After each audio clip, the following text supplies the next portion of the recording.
শক্তিশালী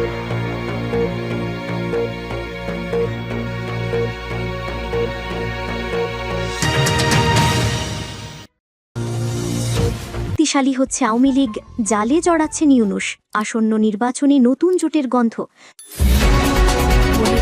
রাজধানীর বুকে নতুন আতঙ্ক, ইনকিলাব মঞ্চের ওসমান হাদির অস্ত্র সাম্রাজ্য। প্রেস সচিব শফিক বিতর্কে দেশ জুড়ে সমালোচনার ঝড়। এতক্ষণ শুনছিলেন সংবাদ শিরোনাম, এখন থাকছে বিস্তারিত। বাংলাদেশের রাজনীতি আবারও উত্তপ্ত হয়ে উঠছে। ফেব্রুয়ারির সম্ভাব্য নির্বাচন ঘিরে এক অদ্ভুত রাজনৈতিক সমীকরণ তৈরি হচ্ছে, যেখানে নাম জড়াচ্ছে তিনটি শক্তির: আওয়ামী লীগ, জামায়াতে ইসলামী এবং ড. মোহাম্মদ ইউনূস নেতৃত্বাধীন এনসিপি, ন্যাশনাল কনসেনসাস পার্টি। প্রশ্ন উঠেছে, এই তিন পক্ষ কি একজোটে আসছে, নাকি একে অপরের বিপরীতে অবস্থান নিয়ে মাঠ দখলের লড়াই শুরু করবে? রাজনৈতিক বিশ্লেষকরা বলছেন, সাম্প্রতিক সময়ে আওয়ামী লীগের সাংগঠনিক পুনরুজ্জীবন এবং তৃণমূলে কর্মসূচি দেখে মনে হচ্ছে দলটি দ্রুত শক্তিশালী হচ্ছে। অন্যদিকে ড. ইউনূস ও তার অন্তর্বর্তী সরকার ক্রমেই জনমানে বিরূপ প্রতিক্রিয়া তৈরি করছে। আওয়ামী লীগের পুনরুত্থান। 15 মাস আগে যেভাবে শেখ হাসিনার নেতৃত্বে আওয়ামী লীগ রাজনীতি থেকে একরকম সরিয়ে দেওয়া হয়েছিল, এখন দলটি আবারও রাজপথে সক্রিয় হচ্ছে। ঢাকা, চট্টগ্রাম, ফরিদপুর, কুষ্টিয়া সব জায়গায় দলীয় কর্মীরা ফের সংগঠিত হচ্ছে। শেখ হাসিনা ভারতে থাকলেও তার দলের কেন্দ্রীয় নেতারা এখন নিয়মিত বৈঠক, কর্মসূচি ও প্রচার কার্যক্রম চালাচ্ছেন। এক সিনিয়র নেতা মন্তব্য করেছেন, আওয়ামী লীগকে কেউ দমন করতে পারে না, জনগণ আমাদের আবার আহ্বান করছে। রাজনৈতিক পর্যবেক্ষকরা বলছেন, এই প্রত্যাবর্তন প্রক্রিয়াকে চ্যালেঞ্জ হিসাবেই দেখছে বর্তমান অন্তর্বর্তী সরকার। ইউনূসের বিরুদ্ধে প্রতিক্রিয়া বাড়ছে। অন্তর্বর্তী সরকারের প্রধান ড. ইউনূস এখন রাজনৈতিকভাবে সবচেয়ে বিতর্কিত ব্যক্তি। তার সরকারের 15 মাসে বিচার বহির্ভূত হত্যার সংখ্যা বেড়েছে উদ্বেগজনক হারে।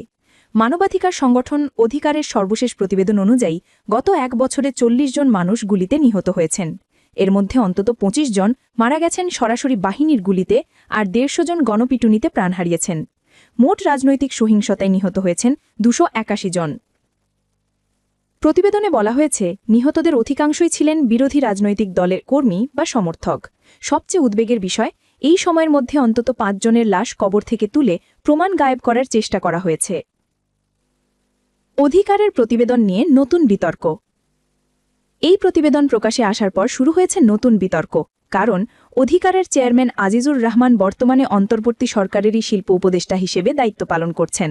তাহলে প্রশ্ন উঠছে, সরকার ঘনিষ্ঠ একজন ব্যক্তি নেতৃত্ব দিচ্ছেন এমন একটি মানবাধিকার সংস্থাকে, যেটি সরকারের বিরুদ্ধে প্রতিবেদন দিচ্ছে, এর নেপথ্যে আসল খেলা কি? রাজনৈতিক বিশ্লেষকদের ভাষায় এটি দুটি মুখে কথা বলা রাজনীতি। একদিকে সরকার মানবাধিকার লঙ্ঘনের অভিযোগ অস্বীকার করছে, অন্যদিকে তাদেরই উপদেষ্টা সংগঠন প্রকাশ করছে বিপরীত তথ্য। ঢাকার আকাশ আজ কেবল ধোঁয়া বা দূষণে ভারী নয়, বরং মানুষের মনে গভীর উদ্বেগ ও আতঙ্ক ভাসছে। শহরের মাঝখানে একেই বলছে অনেকেই। আইন শৃঙ্খলা ব্যবস্থার ওপরে উঠে এসেছে সশস্ত্র অর্ধসামরিক গোষ্ঠী।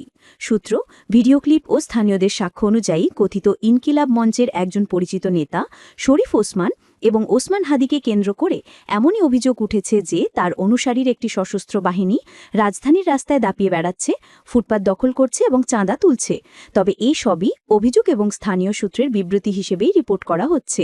স্বাধীনভাবে সব বিবরণ যাচাই করা সম্ভব হয়নি। স্থানীয় বিভিন্ন অভিযোগ ও কয়েকটি সোশ্যাল মিডিয়া ক্লিপে বলা হচ্ছে, ওসমান হাদির অনুসারী হিসেবে রয়েছে প্রশিক্ষিত ও চাকরিচ্যুত বিডিআর, বর্তমানে র্যাব বা বিডিআর সদস্যদের কয়েকশো প্রায়। তাদের হাতে থাকার খবর বহু অস্ত্র, পিস্তল, ছোট ও বড় ছুরি, এমনকি স্বয়ংক্রিয় রাইফেল পর্যন্ত।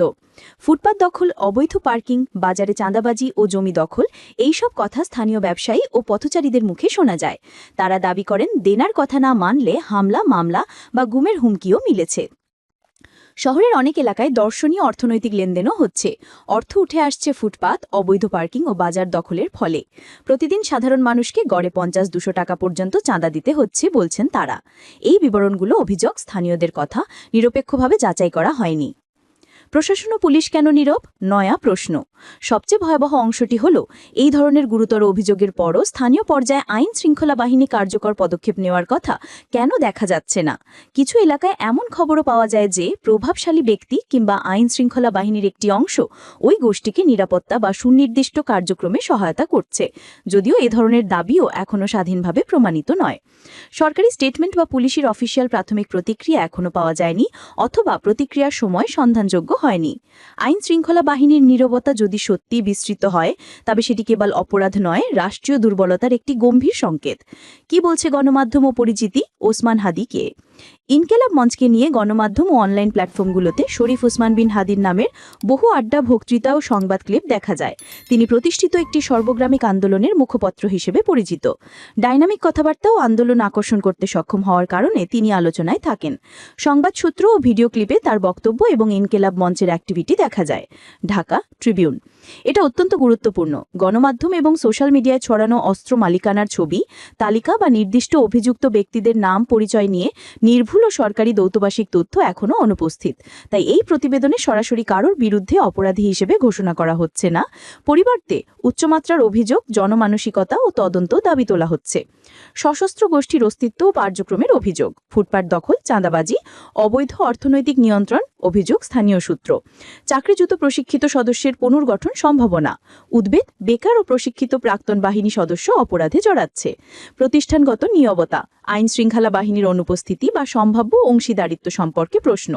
নাগরিক সুরক্ষা সংকট, সাধারণ মানুষের জীবন ও জীবিকা নিয়ে বাস্তব হুমকি ও আতঙ্ক। কি করা উচিত? সাংবাদিকতা ও নাগরিক সমাজের দাবি। এই ধরনের অভিযোগই ক্ষমতাসীন কর্তৃপক্ষের কাছে এখনই স্পষ্ট, স্বচ্ছ ও সময় উপযোগী জবাব দাবি করা হচ্ছে। তা না হলে পরিস্থিতি আরও অবনতি পেতে পারে। প্রতিবেদন এবং স্থানীয় সাক্ষ্য ভিত্তিতে কয়েকটি সুপারিশ মেলে। স্বতন্ত্র, স্বচ্ছ ও নিরপেক্ষ তদন্ত, দ্রুত একটি উচ্চ পর্যায়ে তদন্ত কমিটি গঠন করে অভিযোগ যাচাই। 2. স্থানীয় নিরাপত্তা পুনর্গঠন, যেন নিরাপদ নাগরিক নিরাপদে কাজ করতে পারে। ফুটপাত, হকার ও ক্ষুদ্র ব্যবসায়ীদের সুরক্ষা দেবে এমন ব্যবস্থা। 3. বেকার প্রশিক্ষণ ও পুনর্বাসন, চাকরিচ্যুত প্রশিক্ষিত সদস্যের পুনর্বাসন ও কর্মসংস্থানের উদ্যোগ, যাতে তারা অপরাধে না জড়ায়। 4. স্থানীয় প্রশাসন ও পুলিশের জবাবদিহিতা, যদি কোনো পুলিশ কর্মীরা অনুপযুক্তভাবে আচরণ করছে, তাদের বিরুদ্ধে প্রাসঙ্গিক বিভাগীয় ব্যবস্থা নিতে হবে। সময় বলে দেবে। ঢাকা আজ এমন এক মোড়ে দাঁড়িয়ে রয়েছে যেখানে নাগরিক সুরক্ষা, রাষ্ট্রীয় কর্তৃত্ব ও স্থানীয় অর্থনীতির ক্ষতি, এই তিনটি ইস্যু জটিলভাবে জড়িয়ে পড়েছে।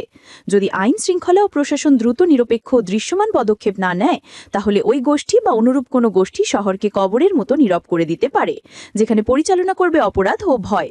নাগরিক সমাজ, স্বাধীন মিডিয়া ও আন্তর্জাতিক পর্যবেক্ষকরা একসঙ্গে দাবি করছেন, স্পষ্ট তদন্ত, দ্রুত তত্ত্বাবধানে দায়ী কর্তৃপক্ষকে জবাবদিহি ও নিরপেক্ষভাবে তদন্ত নিষ্পত্তি করা হোক। নীরবতা যদি সহযোগিতা হয়, তবে সময় বলে দেবে কতটা দেরি নাগরিকরা অপেক্ষা করবে। বিটিএমএ সভাপতির মন্তব্য, ইউনূস সরকারের মুখপাত্র উন্মাদের মতো কথা বলেন। দেশে যখন অর্থনীতি টালমাটাল, শিল্প খাত ধ্বংসের মুখে, তখন অবৈধ ফ্যাসিস্ট সরকারের মুখপাত্র শফিকুল আলম ওরফে ডাস্টবিন শফিক তার অশালীন ও অসংলগ্ন বক্তব্য দিয়ে নতুন করে জনরোষের জন্ম দিয়েছেন।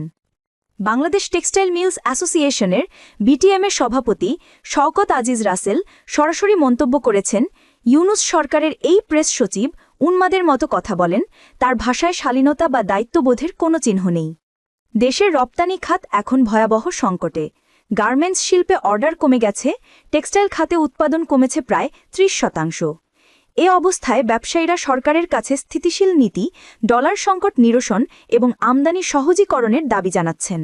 কিন্তু সরকারের মুখপাত্র শফিকুল আলম বরং সংবাদ সম্মেলনে ব্যবসায়ীদেরই দায়ী করছেন অর্থনৈতিক সংকটের জন্য, যা উদ্যোক্তা সমাজে ক্ষোভের জন্ম দিয়েছে।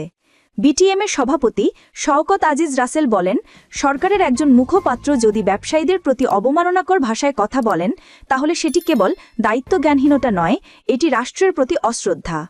তিনি আরও বলেন, দেশের শিল্পপতিরা এখন বিনিয়োগে ভয় পাচ্ছেন, অথচ সরকার বাস্তবতা মেনে নেওয়ার বদলে উল্টো ব্যবসায়ী সমাজকেই হেয় করছে।